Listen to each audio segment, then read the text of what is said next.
बोलो विष्णु भगवान की जय। कार्तिक मास महात्म्य कथा अध्याय 3। बोलो तुलसी माता की जय। सत्यभामा ने कहा, हे प्रभु, आप तो सभी काल में व्यापक हैं और सभी काल आपके आगे एक समान है। फिर यह कार्तिक मास ही सभी मासों में श्रेष्ठ क्यों है? आप सब तिथियों में एकादशी और सभी मासों में कार्तिक को ही अपना प्रिय क्यों कहते हैं? इसका कारण बताइए। भगवान श्री कृष्ण ने कहा, हे भामिनी, तुमने बहुत अच्छा प्रश्न किया है। मैं तुम्हें इसका उत्तर देता हूँ, ध्यान पूर्वक सुनो।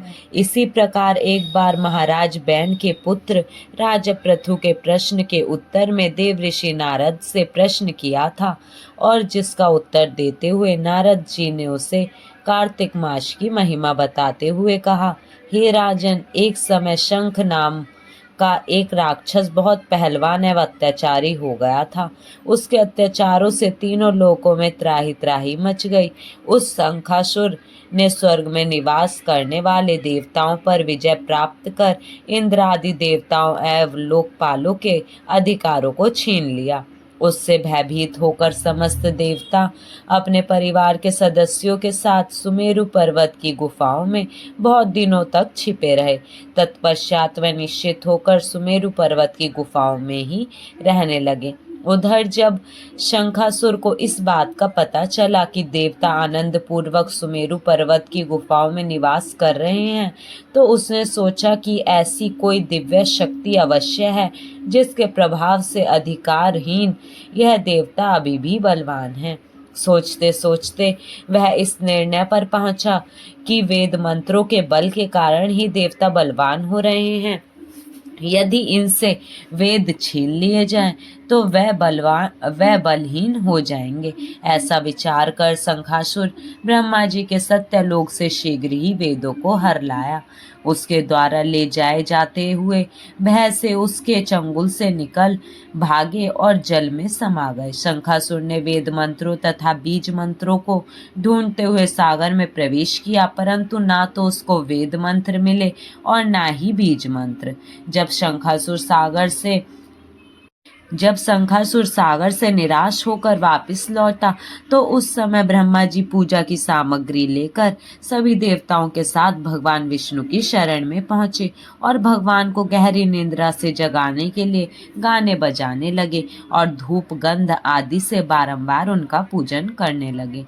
धूप दीप नैवेद्य आदि अर्पित किए जाने पर भगवान की निद्रा टूटी और वह देवताओं सहित ब्रह्मा जी को अपना पूजन करते हुए देखकर बहुत प्रसन्न हुए तथा कहने लगे, मैं आप लोगों के इस कीर्तन एवं मंगलाचरण से बहुत प्रसन्न हूँ। आप अपना अभीष्ट वरदान मांगिए, मैं अवश्य प्रदान करूंगा। जो मनुष्य अश्विनी शुक्ल की एकादशी से देवोत्थान एकादशी तक ब्रह्म मुहूर्त में उठकर मेरी पूजा करेंगे, पूजन करते हुए देखकर बहुत प्रसन्न हुए तथा कहने लगे, मैं आप लोगों के इस कीर्तन एवं मंगलाचरण से बहुत प्रसन्न हूँ।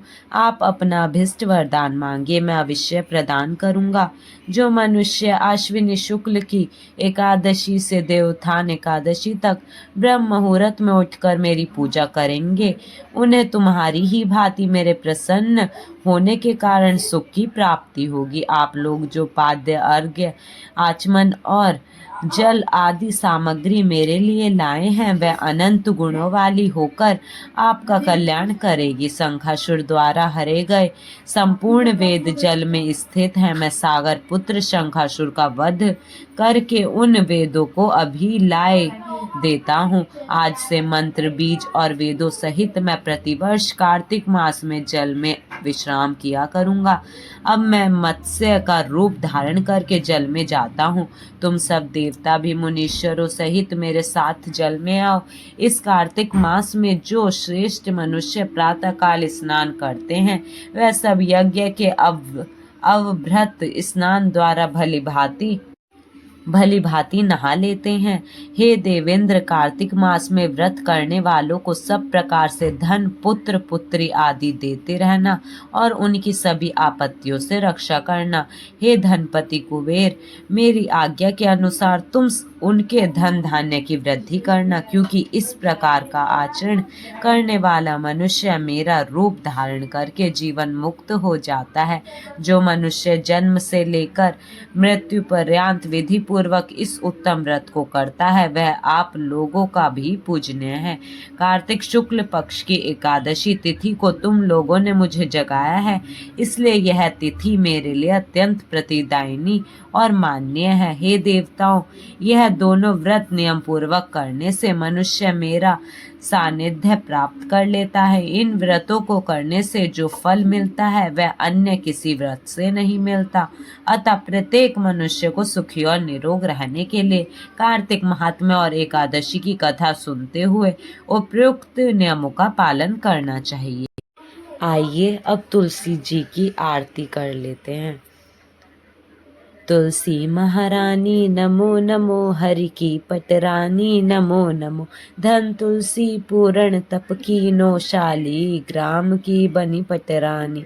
जाके पत्र मंजरी कोमल, श्रीपति कमल चरण लपटानी।